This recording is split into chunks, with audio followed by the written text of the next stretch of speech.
Oostindie, I work here at W2. Hi, Irwin. Thanks for coming to our second long table and our first day of food serving at W2 Media Cafe. So after eight long years, we just started serving food today as a regular.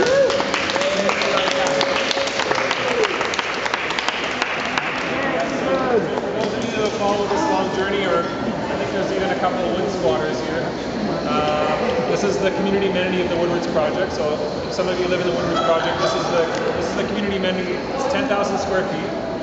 There's 3,300 square feet in basement, right through those doors over there. Yes, we're building a community broadcasting studio there for radio and television. So you get to learn to produce your own radio and that will be broadcast on CJSF FM. What would be our own radio station? Yeah, so it's like a satellite broadcasting studio for those stations and for them to do live events. So an event like this can be recorded on audio that can get pushed right onto the FM airwaves, as well onto through cable vision. We can do some post production and air it on Nova cable and on Shaw cable. And right now we do. Sid Tan is here. Sid coordinates our weekly Shaw cable TV show that goes up to 660,000 people on the cable system. So this is all about community media and storytelling. And upstairs is our community lounge, public bathrooms, printing press. We have the original Woodwards heritage printing press, letterpress, offices, tech labs, so people can learn how to break the digital divide through mobile technology, websites, using new tools. So we have a 20-year lease, and we've just begun the journey. So thanks for doing that with us. We also do. W2 also is interested in urban space, and as we're all experiencing, our neighborhood is facing some extreme gentrification from the speculative real estate market, and so we care a lot about the urban space. We care about our neighborhood and protecting what we refer to as working class culture in the neighborhood. As we lose chunks of the neighborhood, it's critical that we don't become a Yale town, like a heritage facade area that is really all about commerce. And so it's critical that the neighborhood, that as we grow and even as we assume responsibility for beautiful spaces like this, that Gregory Rankin designed, a $400 million development, that these spaces still reflect working class culture. And to that end, we don't only stay in the digital realm. We're not only interested in radio and television, we're also interested in the press. We're interested in graffiti art. We're interested in dance and hip hop culture. So this space behind us, this atrium that fits 500 people, it's critical that we reappropriate this space as well for the community, because all the people who fought in the Wood Squad 8 years ago, who sought to have Woodwards reflect their needs, it's critical that this space is a commons, is a creative commons for all people in the neighborhood. So it's up to you, it's up to W2, it's up to all the community partners that we have to start programming this space. We've had people from upstairs in the towers who've been living here for already a year, and they moved here because they have this promise of community, but they're wondering when that's going to kick off. And so they're looking for movie nights, they're looking for karaoke with their neighbors, they're looking for community dinners. And so we'll do some of that, and we're going to encourage them to do it as well. I mentioned the neighborhood's changing, and Savannah Walling's here from the Vancouver Moving Theatre. I know Savannah's done a lot of interesting research and curating with Vancouver Moving Theatre around the original or the founding communities. This project that you're involved with right now is also one of those founding communities. Tonight, Squamish, mostly Squamish culture, Squamish Nation culture. We're all here on unceded territory of the Squamish Nation. Thank you to CEAS, thank you to all the members of the Squamish Nation tonight for having us here, willingly or unwillingly, occupying your territory. And to the Tsleil-Waututh Nation, Musqueam Nation also, huge respect.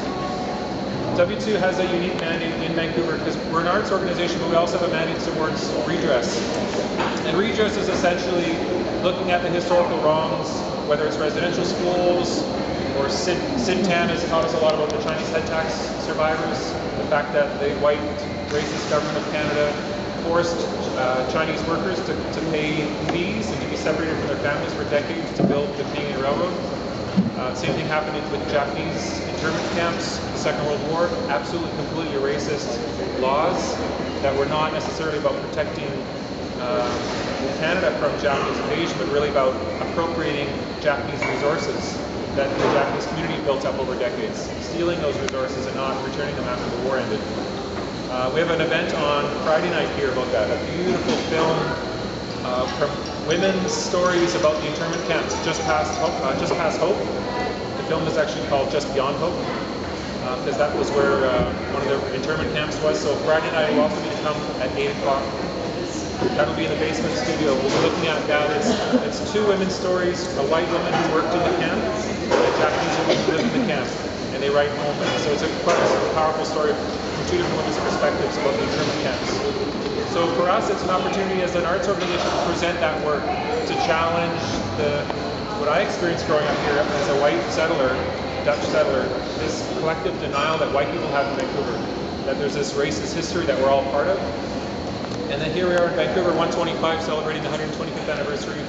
And W2's put together this program that questions, are we able to celebrate cultural harmony in Vancouver when there's so much redress work that has really never, frankly, been done? It was only a few decades ago that there's neighborhoods where you had to be white to purchase the land. 1950s, North Vancouver. I grew up in the 70s in North Vancouver. Always curious, Squamish youth would drop out of high school. I never really questioned why my classmates would disappear as the years went on. So there's lots of opportunities for Vancouverites to question and think back about our own cultural experiences and how this greater culture of Vancouver is celebrated, and what are the underpinnings of that culture when we still have to look at the stolen land that Vancouver is occupying. It's 125 years. So this series that we're doing all year, it's called the W2 Vancouver 125 Redress Series. So we're looking at the Chinese head tax and Japanese internment, the Coast Salish territories, Squamish, Tsleil-Waututh, and Musqueam nations.